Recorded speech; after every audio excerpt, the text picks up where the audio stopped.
Hey guys, welcome back to my channel, or welcome if you're new. I'm Olive, and yes, the title of this video does sound kind of bad. It sounds like I'm saying I had to change my entire physical appearance in order for my relationship to work out, which is not the case. That is not what I'm going to be talking about. I'm going to be delving into, I guess, mental health and my relationship journey, the struggles I went through, and how fitness basically saved me. More me than my relationship, but my relationship is part of me, so that is obviously included.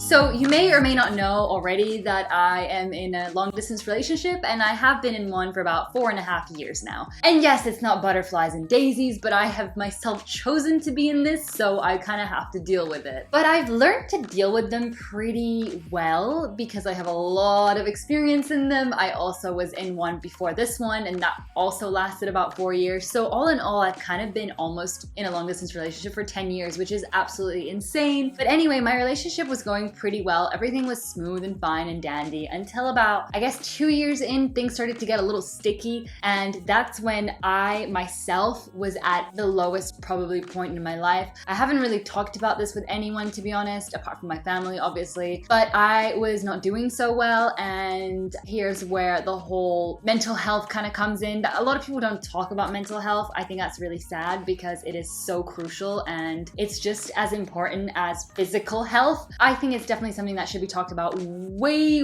more often. So that's why I kind of want to make this video to talk about it. My relationship was rocky because we were both working a lot, and at the time my boyfriend was in San Francisco and I was in London, and that's not a good mix because firstly, the time difference is an absolute nightmare. You can barely communicate, and when one of you is super busy like he was at the time, not that I wasn't, but I'm a freelancer and I feel like sometimes that's a little bit easier to plan around because I can literally choose my working hours to the T. I can say, okay, this is when I'm available to talk. Obviously, I also have deadlines and things like that, but I think it's a bit more flexible than if you work for a company and you have extreme fixed deadlines. You usually can't really like mix and match when you want to do what you want to do. And for him, this was a period of his time when he was so incredibly busy and I wasn't as busy. That's the truth. And it drove me insane that we could barely communicate, and I was at a very low stage in my life in general with other things too, like financially, mentally, also just work-wise. I was not happy, and obviously I was also in a long distance relationship, so the one person that I wanted support from couldn't support me, and that was really difficult on me. Now, I'm not going to throw around the word depression and depressed because I was not clinically diagnosed as having depression, so I'm not going to just throw that out there and say I was depressed, but I was definitely in a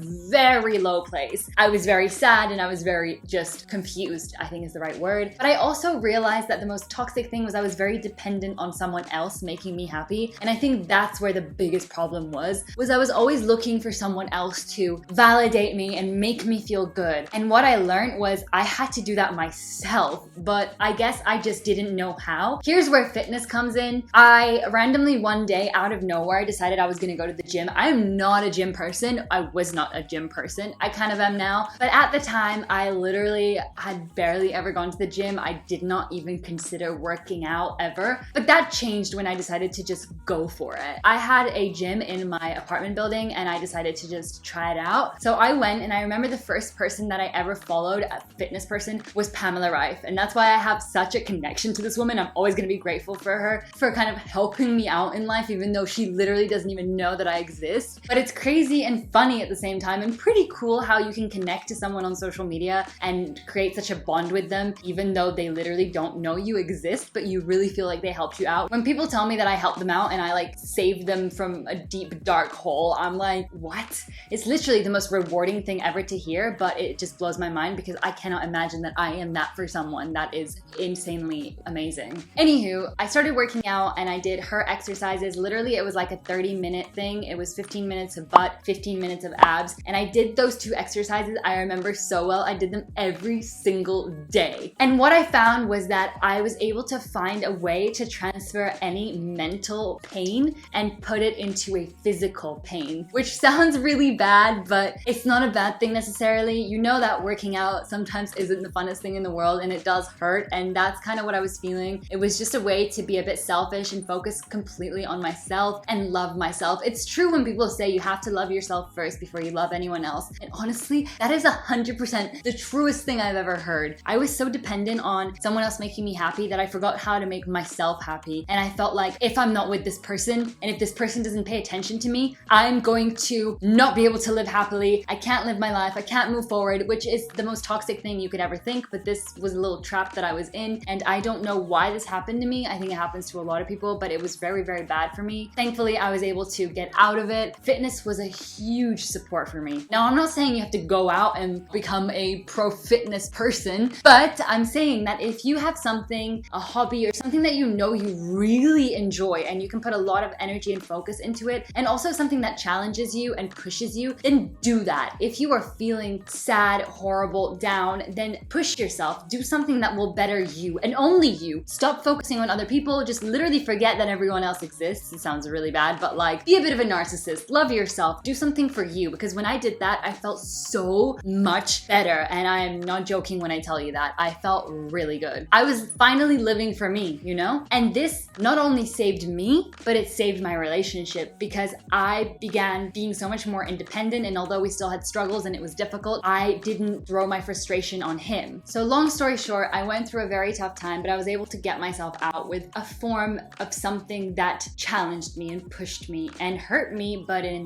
different ways. What I'm trying to say is that sometimes there are things out there that maybe you haven't even tried, maybe you haven't even thought of trying, but they may be just that thing that gets you out of that horrible place that you are in right now. Maybe you're feeling super lost, maybe you're feeling very hurt, maybe you're feeling very alone, maybe you're feeling the people that you love the most are not paying you attention, the attention that you feel you deserve. But try and literally forget about all of it and just do you. Focus on you. Obviously at the beginning, I was pushing myself and forcing myself to do it, but after a while I started really loving it because I was seeing results. I was like, this is great. I feel amazing. And obviously working out is an activity that releases all sorts of, was it hormones, endorphins, whatever they're called, and makes you feel good. So that's definitely a good one to try out. You don't need to be like pro or anything. You can do the most basic exercises. I literally just had a yoga mat. I followed the same 2 videos every single day for a month. And I saw incredible changes in my body, by the way. That's also obviously something that happened, which was amazing. And you know, maybe like part of me in the back of my head felt like, oh, if I look better, maybe he'll want to pay more attention to me, which is a very, very terrible mindset to have. But you know, I'm only human, and sometimes these horrible thoughts can get the best of us, and you sometimes feel like you're not good enough, even though the reason this person is not paying that much attention to you has nothing to do with you. Actually, they are probably also going through insane struggles in their life and trying to handle everything and balance it in their life. And you feel like you're the reason they don't want to speak to you, but it's not like that. It's not that deep. So that is it basically. I just wanted to share this story with you guys. Hopefully it helps and inspires some of you. I don't know, maybe it won't, but if it does, then I'm happy to have at least said my few words in there. If you guys haven't already, then subscribe down below if you like videos like this, tips, advice kind of things. I love sharing with you guys life stories, things that hopefully will make you feel a little bit better if you are also in a bad situation. But apart from that, that's it. You can also follow me on Instagram if you wish. My Instagram is OliveiraDarko. Go check me out if you want to see more content of